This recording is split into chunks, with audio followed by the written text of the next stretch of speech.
everything he does makes the problem worse. Right. It started with $500 billion of inflationary deficits. More money chasing fewer goods equals higher prices. Then he brought in more inflationary taxes with the help of his costly coalition partners. They want to triple that tax.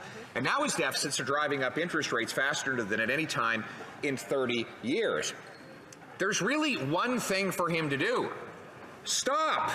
Stop the inflationary taxes. Stop the inflationary deficits. Stop driving up the cost of living. Will he do the honorable thing, the compassionate thing, and stop taxing Canadians? The Right Honourable Prime Minister. Mr. Speaker, the investments we made during the pandemic to support seniors, to support young people, to support workers, to support small businesses, not only helped people significantly through the difficult years of the pandemic, but also ensured that our economy came roaring back faster than many other economies around the world. That's why we've continued to be there to support Canadians, not just because it's the nice thing to do, but also because it's the way to ensure that our economy grows in the best possible ways for all Canadians, Mr. Speaker. Honourable Leader of the Opposition.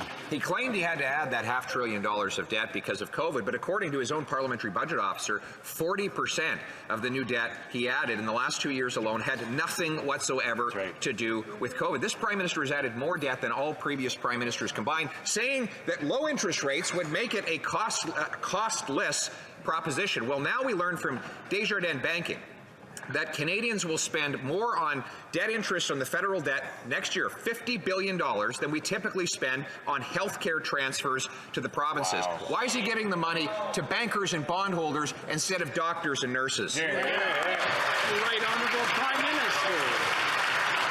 Mr. Speaker, our investments to support Canadians through the pandemic, our investments to support them right now with the GST credit that's going to help families with hundreds of dollars at a moment they need them, support low-income families pay for rent, support low-income families with help for dental. These are the things that are going to make a difference right now in the way we move forward. While the Conservatives talk about cuts to EI, cuts to pensions, and taking money away from Canadians by ending the climate action incentives that has most Canadians far better off with the investments we're making to fight climate change. The Honourable Leader of the Opposition. Well, it kind of reminds me, he's carbon tax paying higher taxes will make people better off. Well, we found out from the parliamentary budget officer that wasn't true.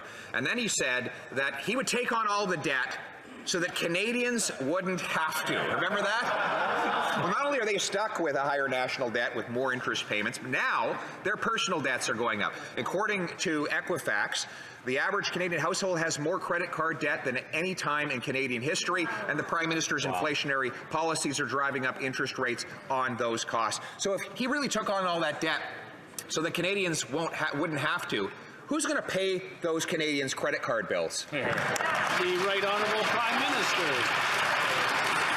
The Leader of the Opposition were truly concerned about the cost of living for Canadians, he would be supporting our measure to support families with the cost of dental care for their kids. They'd help with our support on low-income renters as well. But, Mr. Speaker, I'm also astonished to hear that the Leader of the Opposition has been silent on the matter of the use of the notwithstanding clause preemptively to suspend people's fundamental rights and freedoms. I call on the Leader of the Opposition to stand up for workers' rights, to defend people's rights and freedoms, and condemn the preemptive use of the notwithstanding clause to suspend workers' rights.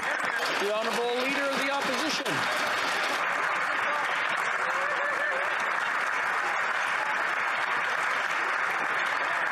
No one has done more to attack workers' rights than the Prime Minister, who eats up their paychecks with 40-year highs in inflation.